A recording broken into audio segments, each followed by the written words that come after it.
अनि किन यो छुट्टै छुट्टै राख्नुपर्ने हो त नि सर? हजुर यो छुट्टै छुट्टै किन राखेको? यो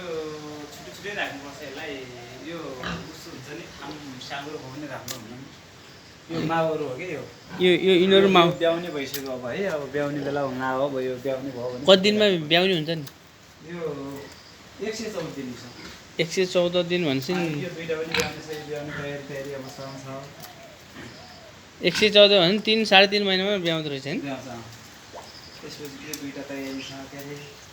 ए 3.5 महिनामा ब्याउने 4 महिना 4 महिना भनौँ 4 महिनामा एकचोटि ब्याउने हो।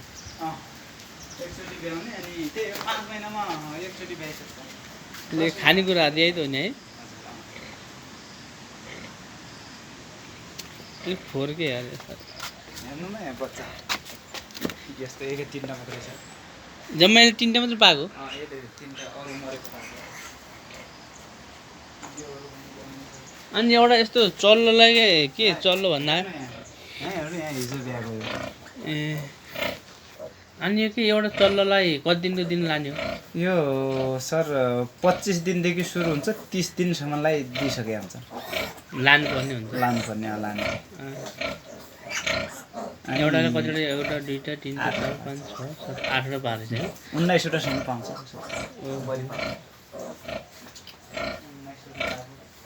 अनि एउटाले यति अब यतिकोमा लाँदाखेरि चाहिँ कति पर्छ नि पैसा? 6000 ए यसले 10-12वटा पाएको थियो 10वटा पाएको थियो 4वटा मात्रै बचाएको छ सब किचेर मरेर है? आमाले किच्छ कि खाने बेला अब आमाको यो पछाडि गएर सुत्दिन्छ आमा यसो किच्यो अनि मरिहाल्यो सानोमा थाहै हुन्न क्या अब त केही हुन्न अब हुर्किसक्यो यो त्यस्तै हुने त्यो सानोमा त नि यिनीहरूले के आफूले केयर गर्नुपर्ने? आफूले स्याहार गर्नुपर्छ स्याहार गर्ने मान्छे भएन धेरै थुप्रै हजुर किचेर अनि यो माउहरू ठुलो माउ यो ब्याउने यिनी अब अलिक पछि ब्याउने गरेर साथै राखेका छन् अनि ब्याउने बेला हुँला भने अनि अलग अलग छुट्याउनु ए कत्रो हो क्या है? अब यिनीहरू काट्यो भने त मासु चाहिँ टन्नै हुन्छ होला? मासु यो ठुलो माउ काट्यो भने त 3 कुइन्टल पुग्न 300 किलो 300 किलो भने 1 किलोको कसरी छ अहिले? 1 किलोको 380 सर यहाँको अनि त्यसै आफ्नो कसरी हुन्छ फ्रेस 380 लान्छ हामी यहाँ 380 रुपियाँ किलो लैजान्छ जिम्दै जोखेर लाने हो कि होइन काटेर ट्याक्कै यहीँ अब जस्तै मानौँ अब जसको खोर छ नि हामीले काटिदिन्छौँ काटेर हामीले मासु फिनिस मासु टक्कै जोडिदिन्छौँ अनि लाने हो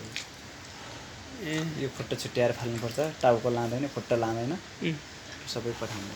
अनि टाउको खुट्टा के हो नि? टाउको यिनी काटेको नि अब यतै कसैले खान्छ नि मान्छे बङ्गुरो हेर्ने अब मान्छेहरूले खान्छ ए त्यसले लाँदैन यो टाउको र खुट्टा चाहिँ लाँदैन अरू सबै लान्छ मासु यो तलको टेक्ने कि त्यो खुर र घुँडा भन्दा तल यो यस्तो खुम्चिया छ नि घोडा योभन्दा माथिको लान्छ तलको लाँदैन छुट्याएर उस गरेर दिन्छ ए यता के रहेछ?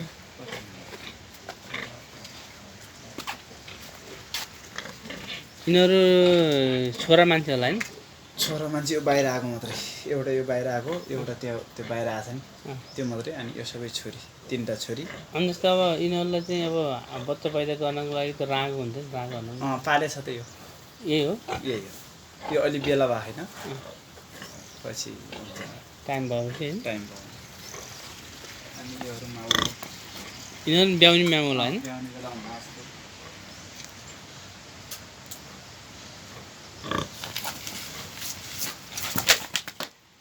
यहाँ पानी परेर असिना परेर केही हुन्न है नहुनु चाहिँ? हजुर पानी असिनाको केही हुन्न पानी परेर उसको पनि यता बस्छ घाम ताप्ने बेला यता आउँछ ए केही नै यिनीहरू अहिले पानी राम्रोसँग राम्रै छ कि फोहोर पनि खासै छैन कि है? राम्रै छ सर राम हिँड्नुहोस्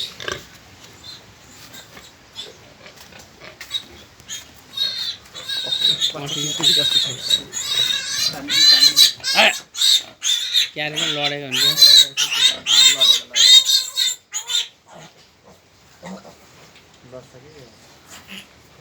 तैँले खाने मैले खाने भन्ने हुन्छ नि त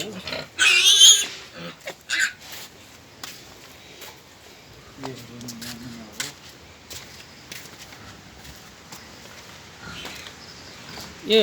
अनि यो सुर्ताको गाडी छ र यता पोखराको एउटा गाडी ल्याउँछ अनि उसको पार्टनरको एउटा केसको गाडी छ कि माथि ए भाले भाले ए यिनीहरू आफै आफै यो उ गएर गर्छ कि आफैले हामी मिलाइदिने हो होइन आफैले ए त्यो गाई भैँसीको त्यस्तै सेम त्यस्तै हो अनि भाले खोल्यो भने ठ्याक्कै थाहा हुन्छ कि मान्छेलाई जस्तै हामीलाई के हुन्छ नि त्यसले भाले फुकेर लगाएर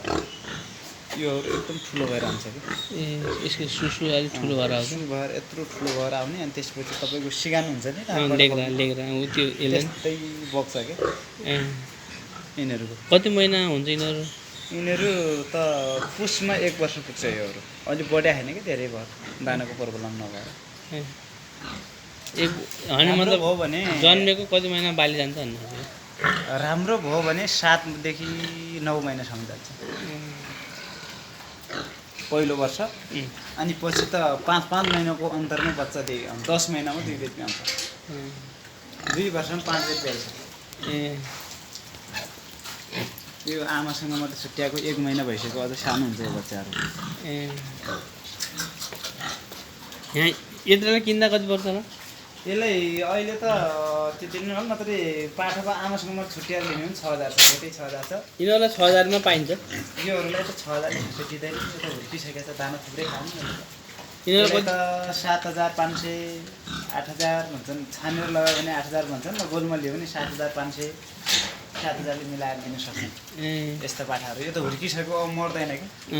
आमासँग छुट्याउने बेला त यसलाई के हुन्छ भने आमाको दुध खानेसम्मलाई यसलाई केही हुन्न आमाको दुध त्यहाँ छिप्लो रहेछ